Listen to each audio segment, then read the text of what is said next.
The moment the first shovel of dirt hit the casket, I knew something inside me was never going to soften again. My name is Sarah Miller. I'm 32 years old, a botanical illustrator by trade, and that morning I buried my 8-year-old son alone beneath a blistering Georgia sky. The humidity wrapped around me like wet cotton, pressing my black dress to my spine as if the heat itself wanted to witness what was left of me. I kept glancing toward the cemetery gates, convinced any second I'd see headlights, a hurried wave, someone running late and apologizing through tears. I told myself my parents were stuck in traffic, that my sister's flight must have been delayed. I kept inventing reasons for their absence because the alternative was too cruel to look at. Then my phone vibrated in my purse. I expected a message, some clumsy excuse, some last-minute promise. Instead, it was a link my mother had shared, a real estate listing, a 5-bedroom coastal house with a wraparound porch and a caption that read, "Fresh Start." The price sat there in bold numbers, clear as a confession. $1.5 million is the exact total of my son's life insurance and trust combined. While I was lowering my child into the ground, my family was shopping for a future without him. I drove home in silence, the AC blasting against skin still slick with sweat and tears. The backseat was crowded with funeral flowers, their sickly sweet scent turning the 2-mile drive into something unbearable. When I stepped into my apartment, the quiet didn't feel peaceful. It felt like being held underwater. I dropped my keys on the counter and stared at the empty chair where my son used to eat cereal every morning. Feet swinging, telling me facts about planets he'd memorized from library books. I waited to collapse. I waited to scream.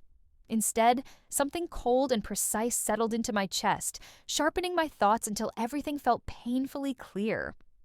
I opened my laptop. I logged into the florist account my mother used for every birthday and holiday. The password was mine because I was always the one who placed the orders she took credit for. The funeral arrangement sat right there in the history. Ordered 14 days ago. Not late, not forgotten, planned. They'd known they wouldn't be there, scheduled their absence like a haircut. Hope snapped so cleanly it didn't even hurt. I checked my bank portal next, the joint credit card I'd added my younger sister, Lily, to just to help her build credit. While I'd been choosing a casket, she'd spent hundreds at a luxury makeup store in downtown Atlanta. While I wrote my son's eulogy, she'd gone out for sushi. I removed her access with one click. The card died instantly. I kept going. The smart lock for the mountain cabin I technically owned, the place my parents used every weekend to play retired and successful while I paid the taxes. I erased their codes, streaming services, online shopping accounts, cloud storage. One by one, I severed every digital thread they'd woven into my life. A week earlier, my mother had stood in this same kitchen and told me I wasn't equipped for the real world, that my illustrations were coloring books while adults handled real responsibilities. Coloring books that paid their bills, coloring books that kept their lights on. When the last account locked, the apartment didn't feel empty anymore. It felt like a command center. I pulled up a spreadsheet I'd hidden years ago, a quiet record of every rescue, every emergency, every family helps family moment that somehow always landed on my shoulders. Mortgage payments, luxury trips, car accidents. The numbers stared back at me, cold and undeniable. I wasn't a daughter to them. I was infrastructure. 2 days after my son died, a package had arrived. Inside were overdue bills, foreclosure warnings, and a sticky note in my mother's handwriting. Do the right thing. That was their version of comfort. The knock on the door came just after 2 p.m. Not polite, not hesitant, entitled. When I opened it, my parents walked past me like they owned the place. My father inspected the fridge, narrating my failures. My mother studied my artwork and declared it proof I was spiraling. Then she set a stack of papers on the table, a voluntary conservatorship, financial control, my son's trust, their hands back on the wheel. If you don't sign, my father said calmly, we call the authorities. Through the window, I saw my sister's white SUV idling in the fire lane. She sat behind the wheel, phone mounted, ring light glowing, recording, preparing the story where I was unstable and they were heroes. I stared at the papers and realized they weren't here to help me grieve. They were here to finish the job. And for the first time since the funeral, I smiled, because they had no idea how badly they'd underestimated me. The door clicked shut behind them, and the apartment went quiet again, but this time the silence felt alive, charged. Like the pause before something irreversible, The conservatorship papers sat on the coffee table where my mother had placed them so carefully, as if neatness could disguise the violence of what they were trying to do. I picked them up, flipped through the pages slowly, letting the words sink in. Unstable, incapable, financially reckless. They weren't just after the money, they were building a version of me that couldn't fight back. I didn't tear the papers up. I didn't throw them away. I needed them to believe I was cornered. I went to the window and watched my sister's white SUV idle in the fire lane. She was still there, phone mounted on the dashboard, ring light glowing faintly against the windshield. She was recording, smiling at the camera. I could already imagine the caption she was rehearsing in her head. Something about family, about strength, about supporting a loved one through mental illness. She was laying the groundwork to steal everything and look noble doing it. That night, I didn't sleep. I sat at the kitchen table with my laptop open, the glow carving sharp shadows across the room.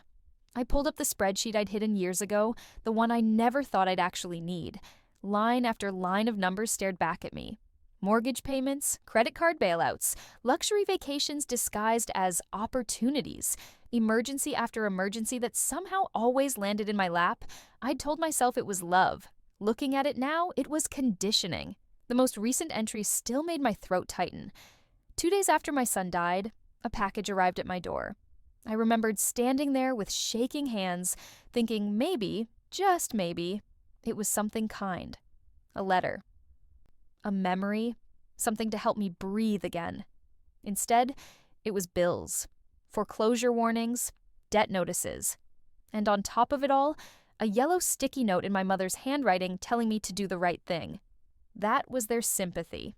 A balance due. Around midnight, I made the call. Eric answered immediately like he'd been expecting it. He didn't rush me, didn't interrupt, just listened while I laid everything out. When I finished, there was a pause. Then he said, "Come in first thing tomorrow. Bring everything." His office the next morning felt less like a law firm and more like a bunker. Screens lined one wall, streams of data scrolling quietly. Sitting at the table was Kelly, my late husband's aunt, a retired judge, sharp-eyed, unsentimental. She looked at me once and nodded, like she already understood the shape of the problem. "They're desperate," Eric said, sliding a tablet across the table. What I saw made my chest go tight. Not just debt, illegal debt. An underground gambling ring operating out of Atlanta. Shell companies. Cash movements meant to stay invisible. And my sister's name threaded through it all. $400,000 owed. My parents had co-signed, not banks, not institutions, people who don't wait. Everything suddenly made sense. The rush, the threats, the sudden concern for my mental health. They weren't trying to save me. They were racing a countdown. "They're prepared to file paperwork claiming you're suicidal," Kelly said calmly. "Fake emails, statements. If it works, they get control of the trust." I swallowed. "And if it doesn't?" "They'll escalate." I pulled out my phone and showed them my data. Sleep records, timestamps, security footage from my apartment. Proof I'd been calm, functional, consistent during every moment they planned to label a breakdown. Eric's mouth curved into something like a smile. "If they submit those documents," he said, "it's felony perjury." Kelly folded her hands. "We don't stop them," she said. "We let them commit to the lie." The plan was simple, elegant, dangerous. I would give them what they wanted. I would transfer the money, and they would destroy themselves trying to grab it. When I left the office, the sun was high and bright, the world moving like nothing was wrong. I sat in my car for a long moment, hands on the steering wheel, feeling the weight of what I was about to do. I wasn't afraid anymore. Grief had already taken everything soft. What was left was precision. They thought I was broken. They had no idea I was about to become the most expensive mistake they'd ever made. I walked into my parents' house the next afternoon, carrying nothing but my phone and a quiet expression I'd practiced in the mirror. The house smelled the same, lemon cleaner and old money anxiety, but something underneath it felt different. Desperation has a scent. Sharp, metallic. They were already seated at the dining table like a panel of judges, papers spread neatly in front of them. My sister perched at the end, scrolling on her phone, leg bouncing with impatience. My father didn't waste time. He launched into a lecture about responsibility, about family stepping up in times of crisis, about how grief can cloud judgment, and how lucky I was to have parents willing to step in and protect me from myself. My mother nodded along, eyes glossy, playing the role she'd perfected over decades, the martyr, the savior, the woman burdened by love. My sister barely looked up. She was already bored. In her mind, this was a formality. The money was as good as hers. I signed nothing. I didn't need to.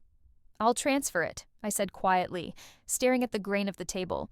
I don't have the energy to fight anymore. The shift was immediate. My mother exhaled like she'd been holding her breath for weeks. My father leaned back, victorious.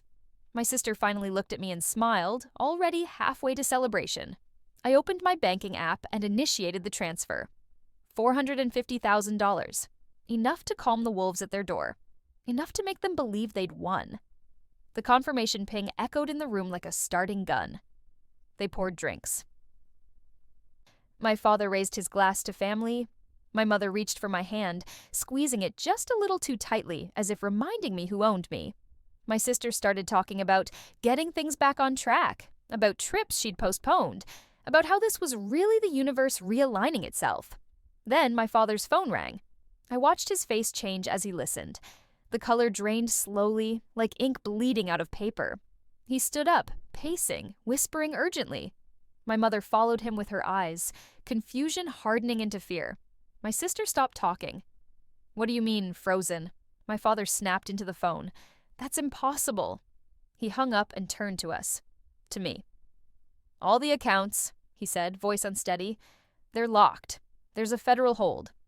My mother's glass slipped from her fingers and shattered on the tile. My sister shot to her feet, shouting, demanding explanations, demanding fixes. The room exploded into noise. I stayed seated. "I told you I'd handle it," I said calmly. They all turned toward me. "Yesterday," I continued, "I submitted an IRS whistleblower report. Years of transactions, shell accounts, undeclared income. That transfer lit everything up." Silence fell hard and heavy. "You what?" my mother whispered. "The money is visible now," I said. "Not just to the government." They understood then. I saw it land all at once. The gambling debt, the people waiting on the other end, the clock they'd been racing. My sister's face twisted into something feral. My father sank back into his chair. My mother just stared at me, her expression finally stripped of performance. "You did this on purpose," she said. "Yes," I replied. The shouting came fast after that. Accusations, threats, promises. My sister screamed that I'd ruined her life. My father demanded I fix it. My mother cried and begged and called me ungrateful in the same breath. None of it moved me. I felt strangely light, like I'd set something heavy down after carrying it too far. I stood and walked out while they were still unraveling. The fallout was swift and brutal. Investigations, liens, assets seized. The house went into foreclosure. My parents stopped calling when they realized guilt no longer worked. My sister vanished from social media, then from the state entirely.